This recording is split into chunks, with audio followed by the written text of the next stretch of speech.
Verb verb की आपको correct form लिखनी है।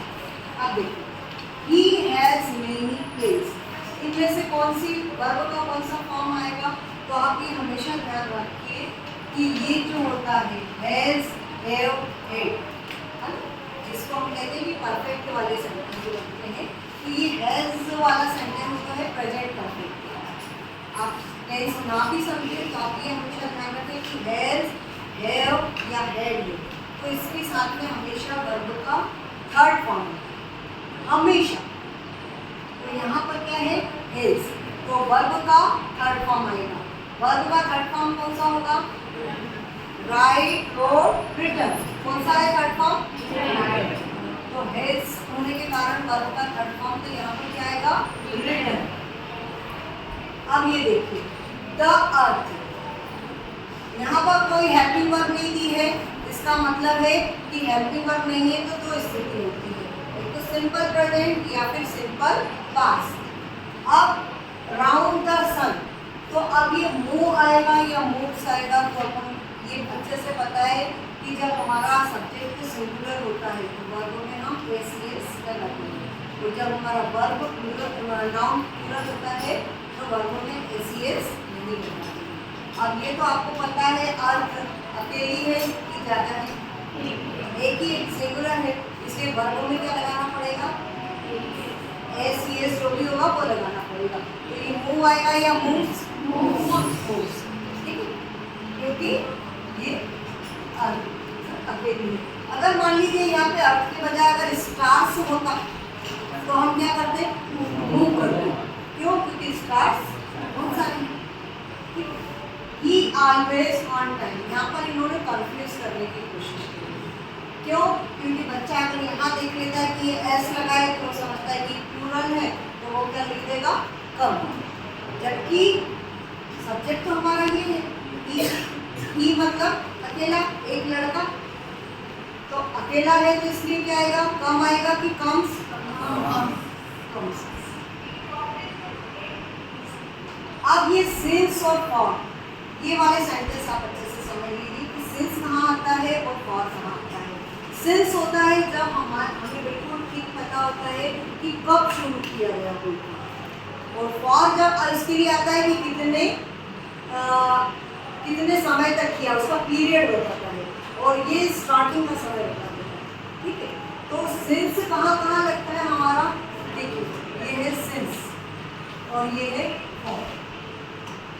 सिंस जो आपका है मॉर्निंग, इवनिंग, नाइट, ये सब के लिए क्या आएगा? सिंस। इसके अलावा 3 o'clock, तो पता है कि 3 बजे शुरू हुआ है, तो सिंस आएगा। आपका संडे मंडे है तो भी सिंस आएगा, ठीक है। और फॉर कहाँ आएगा? अगर ये आ रहा है 3 hours, अब 3 घंटे पहले से, मान लीजिए 3 घंटे से बारिश हो रही है, अब 3 घंटे बताने वाले का पता नहीं है ना वो कब बोल रहा है।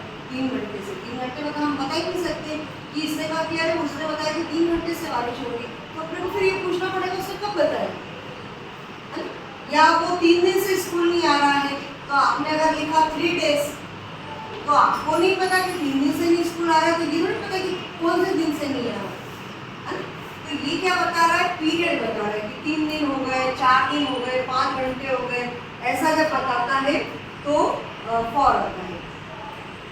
और सिंस किसके लिए आता है? जब हमको एग्जैक्ट टाइम पता हो कि कब से शुरू हुआ है, तो वहाँ पर सिंस आता है। तो आप ये मान के चलिए, जैसे यदि अगर दिया हुआ है कि 1973, तो अब ये बताइए कि फॉर आएगा कि since?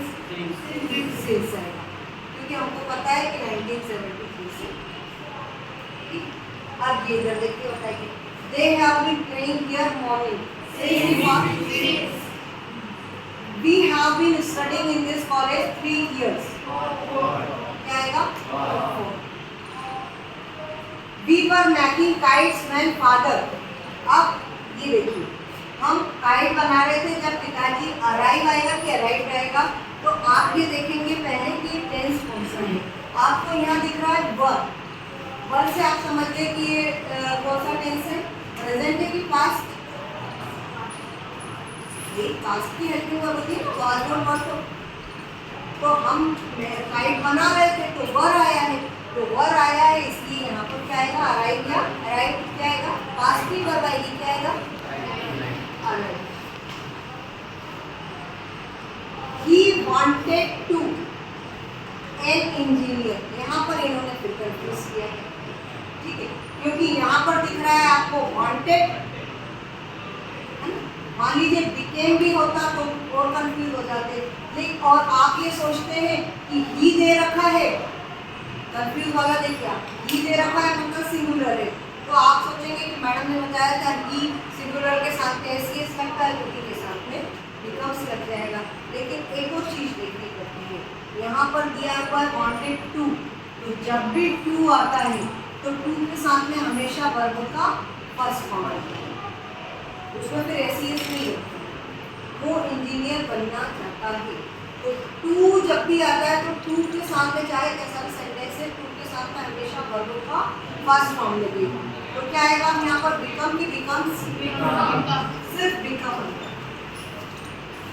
My father is a retired teacher, retire आएगा कि रिटायर्ड आएगा, क्योंकि आपको क्या लगता है कि ये इज है, इसका मतलब कि प्रेजेंट भी है सेंटेंस, तो आप इसको समझ के क्या लिख देते हैं, रिटायर, जबकि ये क्या है बता रहा है, ये एडजेक्टिव बता रहा है कि वो टीचर है, लेकिन कैसे टीचर है, रिटायर्ड, रिटायर हो चुके हैं, तो इसके लिए यहाँ पर क्या आएगा, रिटायर्ड।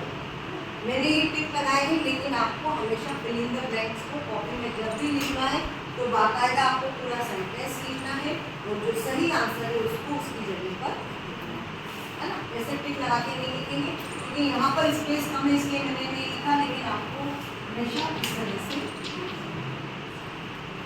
इसी तरीके से आप आंसर के साथ लिखोगे।